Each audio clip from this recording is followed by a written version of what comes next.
പാലക്കാട് ശ്രീനിവാസൻ വധക്കേസ് പ്രതികളായ 7 popular front പ്രവർത്തകരുടെ ജാമ്യാപേക്ഷ ഹൈക്കോടതി തള്ളി. പ്രതികൾക്കെതിരെ പ്രഥമ ദൃഷ്ട്യാ തെളിവുണ്ടെന്ന് കോടതി. ജാമ്യം നൽകിയാൽ കേസിനെ അട്ടിമറിക്കുമെന്ന പ്രോസിക്യൂഷൻ വാദം കണക്കിലെടുത്താണ് ഉത്തരവ്. ഷബ്ന സിയാദ് ചേരുന്നു വിവരങ്ങളുമായി. ഷബ്ന, കോടതിയിൽ നടന്ന വാദങ്ങൾ ഏത് തരത്തിലായിരുന്നു?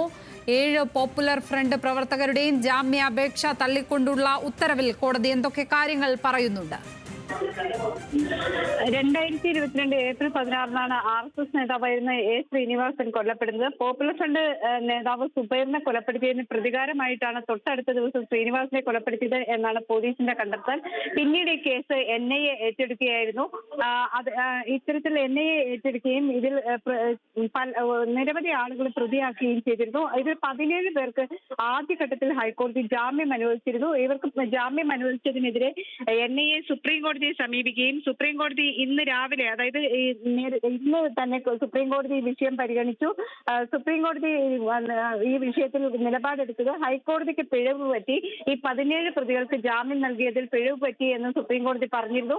അതിനുശേഷമാണ് ഇപ്പോൾ ഹൈക്കോടതിയിൽ നിന്നും മറ്റ് 7 പ്രതികളുടെ ജാമ്യാപേക്ഷ വരുന്നത്. ഈ ജാമ്യം തള്ളിക്കൊണ്ടാണ് ഹൈക്കോടതി ഉത്തരവിട്ടിട്ടുള്ളത്. ഇപ്പോൾ പ്രഥമ ദൃഷ്ട്യാ ഇപ്പോൾ ഈ 7 പേർക്കും ഈ കുറ്റകൃത്യത്തിൽ പങ്കുണ്ട്. അന്വേഷണം പൂർത്തീകരിക്കാത്ത സാഹചര്യത്തിൽ ഇവർക്ക് ജാമ്യം നൽകാനാവില്ല. ഇതുമായി ബന്ധപ്പെട്ട് കൃത്യമായ തെളിവ് ഈ പ്രതികൾക്കെതിരെ ഉണ്ട്. ഈ ഘട്ടത്തിൽ ജാമ്യം അനുവദിക്കുന്നില്ല എന്ന് ഹൈക്കോടതി വ്യക്തമാക്കിയിരിക്കുന്നു. അതോടൊപ്പം തന്നെ സുപ്രീം കോടതിയിൽ ഈ നേരത്തെ ജാമ്യം നൽകിയ 17 പ്രതികളുടെ ജാമ്യം നൽകിയതിനെതിരെയുള്ള അപ്പീൽ സുപ്രീം കോടതി അടുത്ത ദിവസം പരിഗണിക്കാനായി മാറ്റുകയും ചെയ്തിട്ടുണ്ട്. ഷബ്ന സിയാദാണ് ലീഗൽ ഡെസ്കിൽ നിന്നും വിവരങ്ങൾ പങ്കുവച്ചത്.